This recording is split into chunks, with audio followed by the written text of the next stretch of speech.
여러분 안녕하십니까? 다음은 한국어 뉴스입니다. 2025년 을4년 설 명절을 앞두고 많은 은행들은 연말에 유후 자금을 유치하기 위해 프로모션 프로그램으로 금리를 올리고 설 이후 신용 강화를 준비하고 있습니다. 구체적으로 BV 컴뱅크는 2025년 1월 초부터 적용되는 공식 금리 일정을 조정한 후 연 90%로 시장에서 가장 높은 금리를 지급하고 있습니다. 이 금리를 노리기 위한 조건은 고객이 신규 예금 잔액이 2조 동 이상인 13개월 만기로 창구에 예치해야 한다는 것입니다. 에디 뱅크는 최소 잔액 3천억 동을 유치하는 조건으로 13개월 만기 연 8.1%의 금리를 적용합니다. 정기 예금은 15개월 만기 연 6%, 18개월 만기 6.1%의 금리를 적용합니다. MSB는 13개월 만기 연간 최대 8%, 12개월 만기 최대 7%의 장구의 특별 예금 금리를 적용합니다.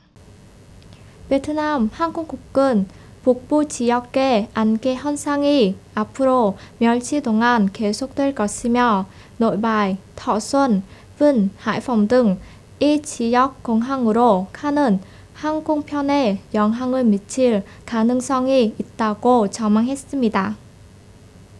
베트남 항공국은 항공편이 지연되거나 방향을 바꿀 경우 승객에 대한 정보를 즉시 업데이트하고 승객에게 세심하고 사려 깊게 서비스하며 승객에 대한 항공사의 의무를 완전히 이행할 것을 항공사에 요청했습니다. 이전에는 지난 며칠 동안 북부 지역의 여러 공항이 안개와 낮은 시야로 인해 영향을 받아 일부 항공편이 대기하거나 방향을 바꿔야 했으며 항공사의 운영 계획과 승객에 대한 서비스 품질에 영향을 미쳤습니다.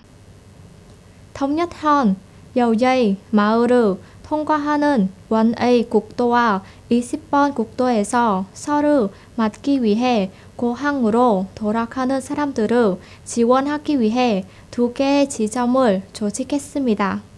1번 국도와 20번 국도에서 기록됩니다. 20명 이상의 thống nhất 지역 간부와 경찰, 단체 회원, 청소년들이 힘을 합쳐 생수, 차가운 수건, 헬멧 없는 경우 헬멧을 나눠주고 2025년 새해 축하 카드를 보냅니다. lâm đồng 성 주민인 램또난 씨는 저는 장범에서 일하고 있습니다. 오늘 저는 가족과 함께 lâm đồng 에 있는 설을 쐬기 위해 고향으로 돌아왔습니다.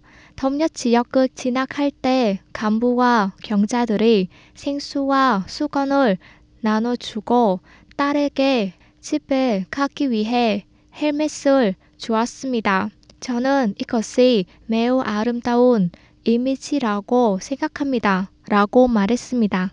ninh thuận 성 주민 vương văn thanh 씨는 저는 호치민시에서 ninh thuận 으로 돌아왔는데 사람들과 함께 나누는 간부와 경찰들의 모습이 참 좋은 것을 보았습니다. 저는 생수와 차가운 수건 그리고 교통안전법에 관한 매우 좋은 선전 편지를 받았습니다. 라고 말했습니다. 교통 참가자가 차량을 안전하게 운전할 수 있기 위해 휴식을 취하고 힘을 회복할 수 있도록 도와줍니다. 이는 정의가 넘치는 thống nhất 현 땅과 사람들에 대해 현을 진학할 때 사람들의 많은 감정과 좋은 인상을 남기는 실용적인 일입니다. thống nhất 지역 경찰 청년연합 비서인 nguyễn thanh nhân 중위는 지역인민위원회의 지시를 이행하기 위해 지역경찰 지도부는 청년단에게 질서, 교통경찰팀과 협력하여 생수와 헬멧을 나눠주는 조직하고 사람들이 행복한 봄을 맞이하기 위해 안전하게 고향으로 돌아갈 수 있도록 격려하도록 지시했습니다. 라고 말했습니다. 재무부는 2025년에 토지 임대료를 인하하는 정책을 개발하고 영향을 받는 사람들의 의견을 수렴할 것을 제안하고 있습니다. 재무부는 2025년 토지 임대료 인하 정책 개발 합의, 2025년 토지 임대료 인하 정책 개발 부합지 등 두 가지 방안에 따라 2025년 토지 임대료 인하 정책을 개발할 것을 제안합니다. 재무부는 정책 개발 후 합의할 경우 제안된 방안 중 하나가 2025년에 지불할 토지 임대료를 30% 인하하는 것을 계속 적용하는 것이라고 밝혔습니다. 이는 2021년부터 2024년까지 적용된 인하 수준입니다. 정부는 국가예산 관리 제재를 규정하는 시행령 제24호의 일부 조항을 수정 및 보완하는 시행령 제14호를 발표했습니다. 시행령 제14호는 임시 유후 국가예산 사용에 관한 시행령 제24호 제7조를 수정 및 보완합니다.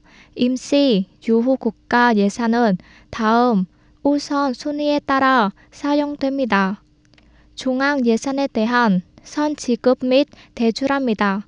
재무부 장관은 분기별 국가예산 운용계획의 우선순위에 따라 임시 유후 국가예산 사용 각 내용에 대한 구체적인 한도를 정합니다. 시행령 제14호는 또한 중앙예산에 대한 선지급 및 대출하고 지방예산에 대한 선지급 및 대출하고 국제 구매 및 판매하며 상업은행에 정기 예금하기 위해 임시 유후 국가 예산 사용을 더 명확하게 규정하고 있습니다. 2024년에는 동라이성 전체의 각 부처 연합에 25개의 청년의 대표적인 공사가 표창됩니다. 젊은 세대와 함께 교육하고 육성하며 동행하는 작업에서 청년의 역할과 청년연합의 위상을 확인하는 공사들입니다. 이것은 증사 군도의 주권 표대를 향한 도심권 형태로 설계된 높이 4m, 밑면 4.5m의 증사 표대 공사입니다. 통역지역 청년연합의 마이크딘 부서기장은 이 공사를 수행하기 위해 우리는 또한 공사의 내용, 의미 및 목적을 여러분에게 전달하는 데 집중했으며 이를 통해 단원과 청년 각자가 이 공사를 만드는데 합의 작은 부분을 기여하고 이 공사는 여러분의 것을 의미합니다. 라고 말했습니다. 동라이성 청년연합 상임위원회의 평가에 따르면 각급의 25개 청년의 대표적인 공사가 품질에 투자했습니다.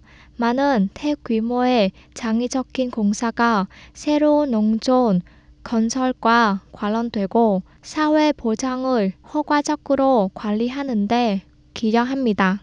지방 청년연맹 부서기장이자 동라이성 베트남 청년연맹 회장인 nguyễn 희충은 지방 청년연맹 상임위원회와 베트남 성 청년연맹 3국기 새로운 농촌 건설과 관련된 공사 이행 조안을 갖고 있습니다.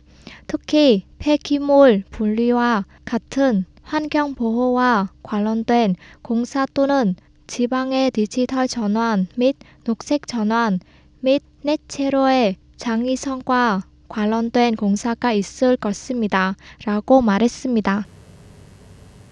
동나이성 텔레비전 채널에서 방영된 일본어 뉴스와 한국어 뉴스를 시청해 주신 시청자 여러분께 감사드립니다. 안녕히 계시고 다음에 뵙겠습니다.